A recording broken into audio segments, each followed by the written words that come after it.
Bienvenue à cette université d'été. Donc un thème cette année qui est intelligence artificielle, les experts et les dirigeants, qui est, croit-on, pense-t-on, original et important. Alors il est original parce que parmi la pléiade de thématiques du jour, on ne trouve pas tellement cette problématique-là. Et c'est un thème pourtant très important. Pourquoi? Parce qu'il y a une question de gestion stratégique à la clé et une question compliquée parce que les pas de temps en fait du développement technologique de l'IA d'une part et les pas de temps liés à la construction de l'expertise ou à l'évolution des structures d'expertise dans les organisations, c'est des pas de temps qui sont très différents. De même que le fait de changer une culture managériale, ça se fait dans la durée, alors que l'IA, comme vous le savez, progresse très vite. Du coup, vraiment des enjeux stratégiques majeurs, difficiles à aborder. Bienvenue pour cette nouvelle analyse. Aujourd'hui, on se penche sur un ensemble de sources, euh, des publications de recherche, des présentations universitaires et aussi des notes d'ateliers, toutes sur l'intelligence artificielle. Oui. Et la grande question qui nous anime, comment l'IA concrètement transforme les rôles des dirigeants et des experts? Est-ce qu'on parle de remplacement ou plutôt d'une augmentation de leurs capacités? C'est ça. L'objectif ici, c'est vraiment d'extraire l'essentiel de ces documents pour comprendre les impacts réels, quelles nouvelles compétences sont nécessaires, et puis quels défis éthiques ça soulève, cette intégration de l'IA. Alors entrons directement dans le sujet. L'IA, on le voit bien, ce n'est plus du tout de la science-fiction. Ah non, clairement pas. Les sources que vous avez compilées montrent sa capacité à, par exemple, générer des scénarios stratégiques. Il y a même cette étude, Creusard et ses collègues en 2024. Oui, celle-là est intéressante. Elle montre que des LLM, donc des grands modèles de langage, peuvent faire aussi bien que des entrepreneurs ou des investisseurs pour évaluer ou même proposer des stratégies. C'est quand même assez fou. Tout à fait. Et ça va plus loin, analyser des données complexes, faire une analyse type porteur, ou même jouer l'avocat du diable pour un plan d'affaires. Exactement. L'IA automatise beaucoup de tâches analytiques, de tâches routinières aussi. La synthèse d'infos, la veille, produire des rapports standards. Ça libère du temps pour les cadres, pour les experts. Oui, c'est un gain de temps certain. C'est là toute sa force, en fait. Traiter des masses d'informations, reconnaître des motifs, à une vitesse incroyable, hors de portée pour nous. Mais attention, Hum, hum. l'IA fournit des analyses, des prédictions, des options. Ça, c'est très bien.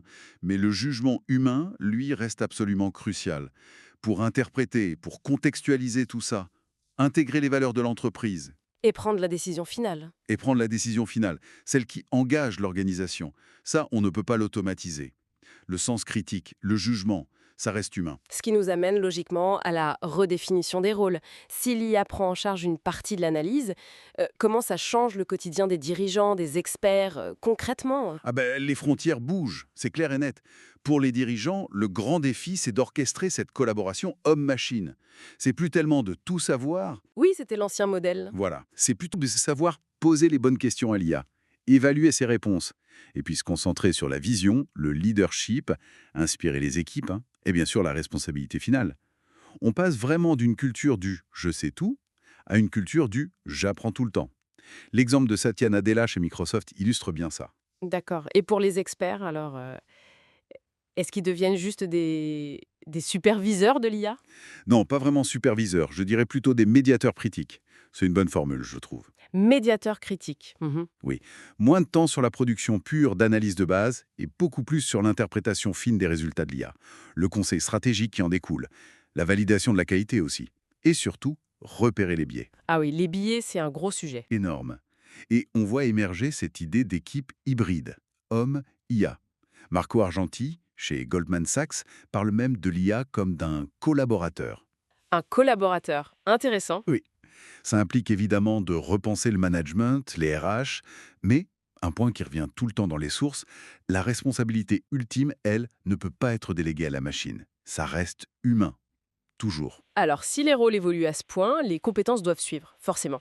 Au-delà de juste comprendre un peu comment l'IA fonctionne, qu'est-ce qui ressort comme vraiment essentiel?